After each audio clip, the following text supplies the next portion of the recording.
so it begins.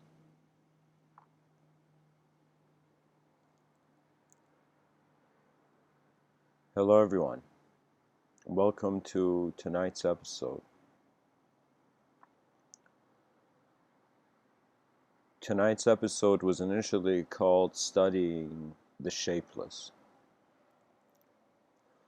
but I felt like adding Studying the Shapeless Nature of Thought because thought has a crucial element in whatever we study.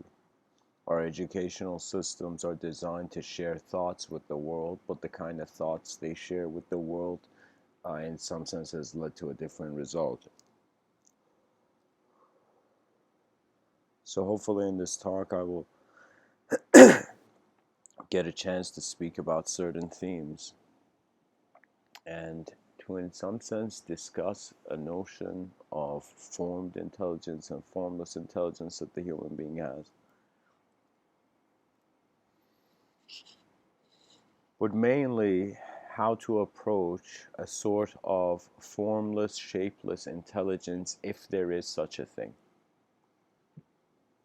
Man's mind has an incredible ability to wonder about what has not happened yet. Man's mind moves much ahead than his body does.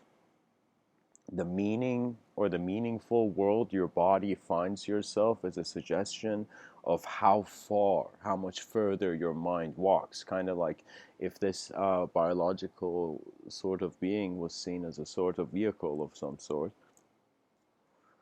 we would see that it's like when you drive a car, you see ahead, you see way further in the road before you make a decision to, turn to the right lane or left lane. So what I'm trying to tell you is that you see ahead and then you engage. And, excuse me, in regards to our free will, in regards to the human being's free will, think of it this way. Man had to sharpen his sword in battle. Simply, another way of saying that in modern times is man has to, in some sense, clarify his ego.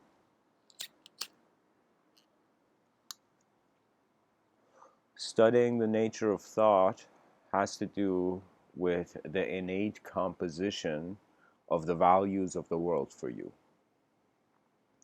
I am not speaking in a certain way where I want people to assume imagery as themselves. I've never wanted this. For me, a sort of savageness, I saw a savage condition in human existence, and it was one of those things like, it's like when they take everything from a person, that person has nothing to lose, therefore becomes an endless kind of advancement forward. Becomes a kind of a fighter that never gets tired. Okay, when you are in some sense pushed to the brink of your inner existence, that inner existence will push back. Kind of like when an animal gets cornered, it fights. Okay, it has to. It's just nature designed it that if it ever reaches a sort of such a level of engagement, it has an inbuilt response. I find something incredible. For a long time, it was as if the world we're living in to me was very well designed. That means when I was younger, I was fascinated by design. Technology was the coolest thing for me. I remember seeing the movie Bicentennial Man. I don't know how many people nowadays see that movie, but I remember seeing that movie as a young kid and wanting to, in some sense, create a factory of robots. Like my mind always wondered about the potential of design and the involvement of the continuity of the species. Of course, when I was younger, it was a more different context. The thing is, as you as the laps around the sun you in some sense make, you begin to see more data and you begin to see more of the cyclical relationship of data. Sometimes one can say existential maturity is kind of noticing the patterns and rhythms that your experience manifests itself. For me, I wrote a sentence when when I first began writing, like years before I spoke, uh, like 2 years before I started giving these talks, I would write a lot. And I was kind of in a sort of private zone of my own quest for the edge of my intelligence. Pretty much I recognize, because my mind is being the moment, the edge of the world is in some sense the edge of my mind. So what that means is if there is limitations to the intelligence, truth cannot be known. At the same time, if truth is limitless and one still tries to work through certain limits, they will begin to see it will be unknown. So what I'm telling you is that every person who has ever, this is of course my personal view, Mr. Within's view, but what Mr. Within considers is that every person on this planet who has ever wondered about truth has eventually confronted the unknown. Spirituality does not begin until you understand the value of what is not here is equal to the value of what is here. Because you can think about it, that there may be children in the future born who will have answers to many of the problems that we can't even see yet. That's the sophistication of the human intelligence. We're no little thing. We're a system of sort of natural governance. We are in the governance of nature. There are certain. I remember I wrote a kind of very unique book. One day these books will find the day. But this book was called Cationic Imprints, and it was written in a very unique state where I was, in some sense, you won't believe how I wrote this book. It was one of the most. I want to tell you this, by the way, before, so you guys can have a better sense of how I'm speaking about this. You see, creativity can only to a certain point be inspired external from you. You see, most people, they because the child's consciousness originates at a neutral value. It doesn't know itself yet. It doesn't have any ideas on itself. So the child is in some sense a neutral state. So the child is in some sense to itself nothing, but it sees so many other phenomena occurring. It sees its parents, it sees society, civilization, it sees the animal kingdoms, the plant kingdoms, the mineral kingdoms, the various elements that in some sense constitute this existence that is happening. For me, the show is on. You see, that's the unique thing about life. It's like, it's not that the show must go on. The show is always happening. We are just acting in a certain part of it through a certain composition of atomic structure. For me, science, believe it or not, when I was younger, science, I don't think scientists comprehend the philosophical implication of a scientific approach, because I began to see that science could perhaps fall into a trap of thinking it's life, like the person can suddenly see that life is just atoms. Just think about that for a second. It has no essence, it has no story. All these all these experiences of human living, it's an hallucination. It's a hallucination. It's a sort of chemical reaction going on in your skull. So what is so that's where thinking everything is material and objective leads you, because trust me, you don't have, your eyes are not like microscopic. You know, they don't see even much further than that microscopic. They don't see they don't see the subatomic nature of the particles that constitute the world. Through certain technology, we gazed into it that deeply, and now we acknowledge it's there. As if, like, when you go get a glass from the cupboard, you know, you assume the glass is already there because you put it there. This is such an important point.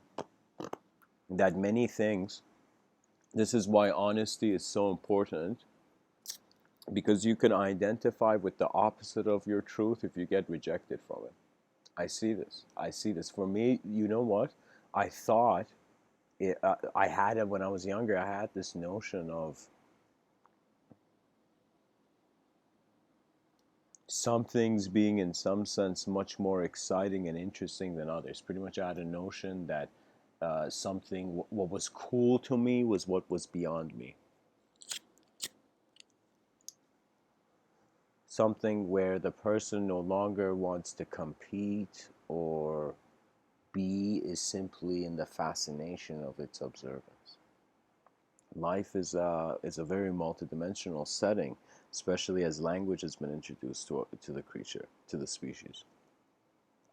For me, I feel we have never had such a sophisticated system and network of communication that we have in 2019, and I feel it is in some sense the task. It is the task to forget the individual, to recognize what is happening with the collective, and through what is necessary and efficient for the collective suddenly allowed to bring your individualness.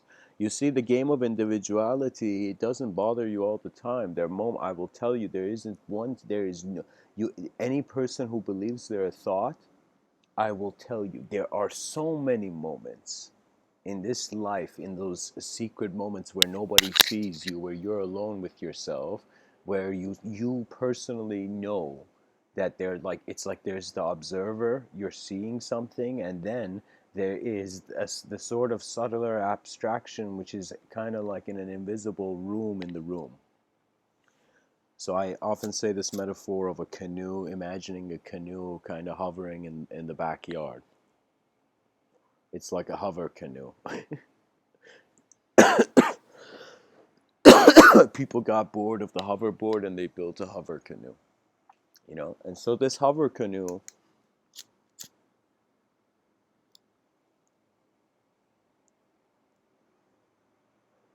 is a notion that the mind can imagine something, and like behind, like if I tell you right now, imagine like if, let's say, you imagine, like you visit a memory of yours.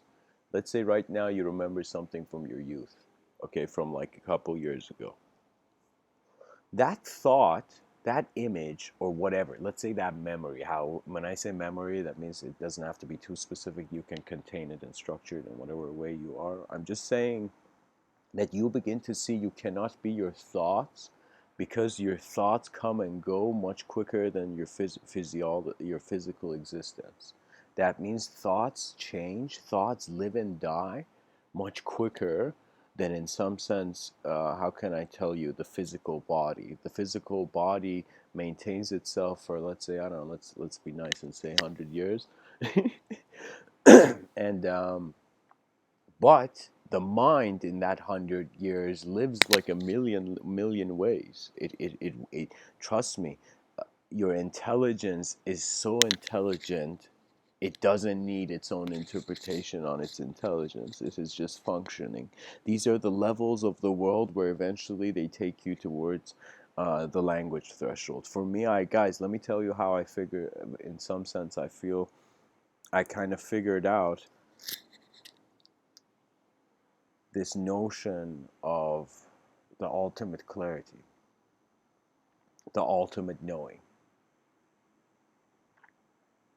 It was actually through a recognition of how the word ultimate was existing for me.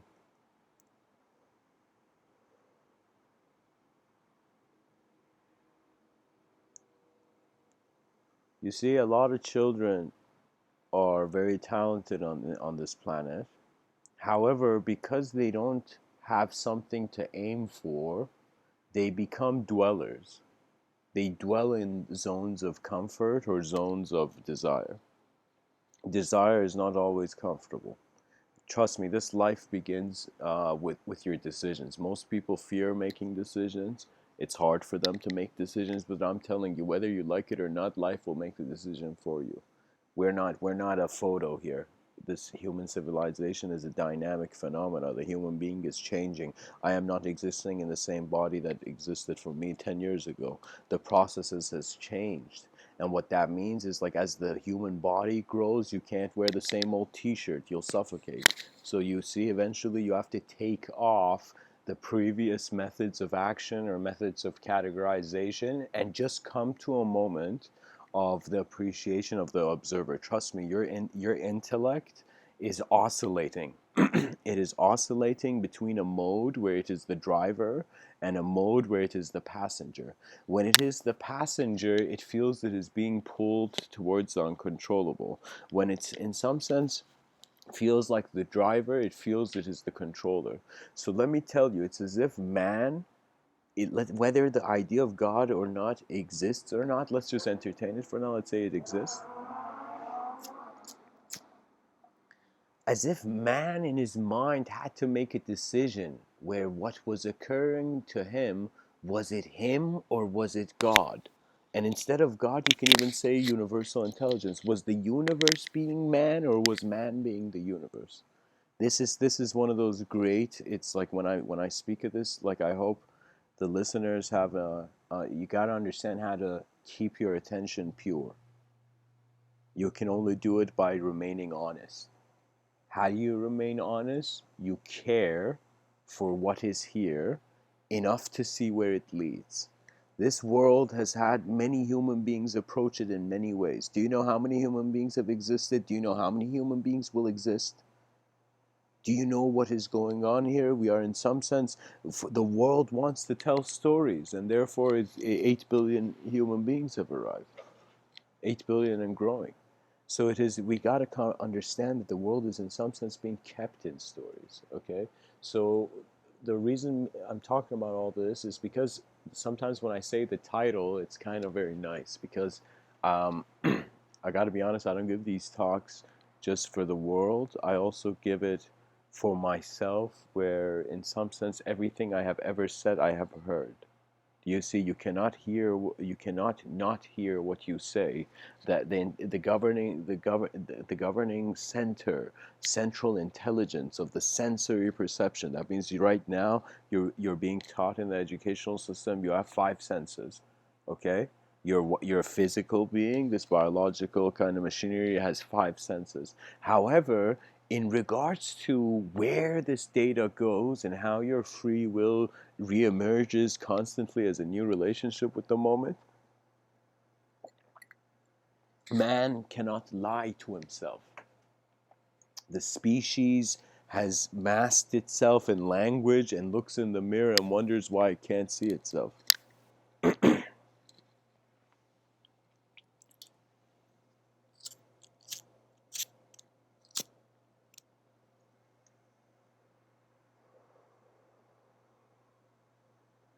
A man goes to heaven. He reaches heaven's gate. And he has a debate with the voice at heaven's gate. The voice at heaven's gate says, you have been a good person, you have remained honest to your true nature, you in the afterlife you also experience how you were before the after of life. So what I'm trying to say is, like, how the story goes is that the guy says, okay, so I can get into heaven now, and then the voice is like, yeah, you're free, you can do whatever, you know. And so the guy suddenly asks a question before entering heaven. He asks a question before committing to the collective formless state. He asks a question before he goes into the Maha Samadhi, which is the recognition that the Para Brahman can never do a Samadhi. It is the stepping out of all ideological frameworks of one's past and future and present. It's pretty much stepping out of the vehicle of language that is in some sense shaping your mind.